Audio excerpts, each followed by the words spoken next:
Alright, what's going on, guys? Got another head for you here. This time it's Walker's Warrior Emperor. So overall, good head. Apparently it was supposed to be one of Warrior's top face-off heads, but I've been trying it and trying the flex points, and it warps a lot. Like, I think this is a brand new Emperor, and I did like one little clamp with it, a little plunger, and it was already warped to the side. So, but anyways, onto the string. It's a nice mid pocket. That's what he asked for. Nice channel to it. 2 nylons, 2 U's, triangle top. He wanted all white, and really sick looking string. You know, all white always looks clean. So, but for some reason, in reality, like, my channels always look uneven, but then on the camera,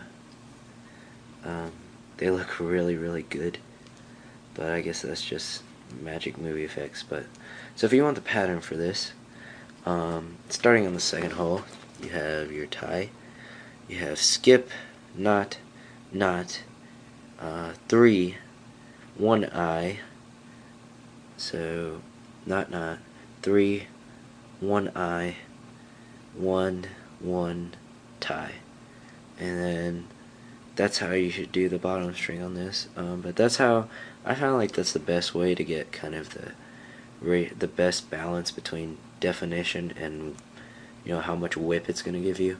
Because if you have too much definition, it's going to give you a ton of whip. So I found that's a good balance, because it acts like a basic straight, except that you have that little tug in the middle, and it doesn't create as much of a diamond at the bottom. So you can kind of see the diamond, you know, right in there, right in that region where my thumb is. But yeah. So someone was asking me today at practice, they're like, what's the keys to a good pocket? And so personally, my keys to a good pocket is you always have to have a tight top, and the one that I always use is a triangle, because it keeps it really tight and it also looks cool. But you can also use a basic 9 diamond.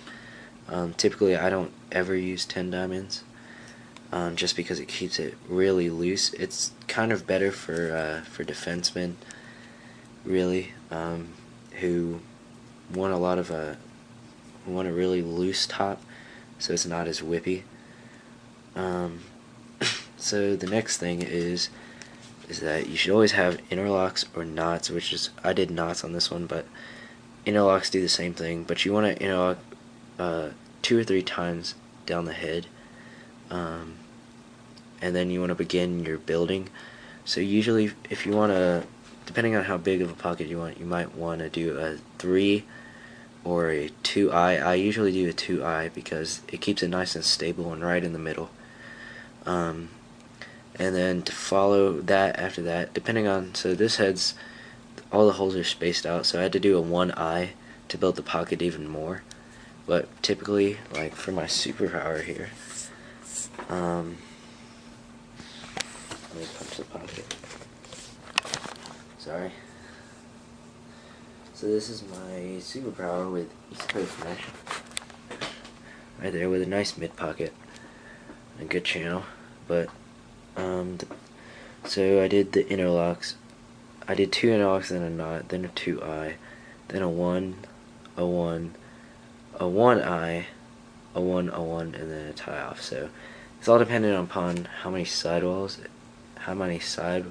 wall holes it has. But typically I always do a 1 eye, because at some point you're gonna have to kind of give the pocket slack. So if I were to do a 1 right in between these, like, really spaced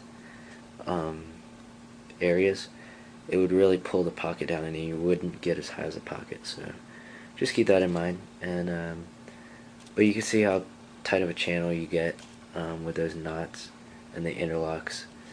So that's with knots.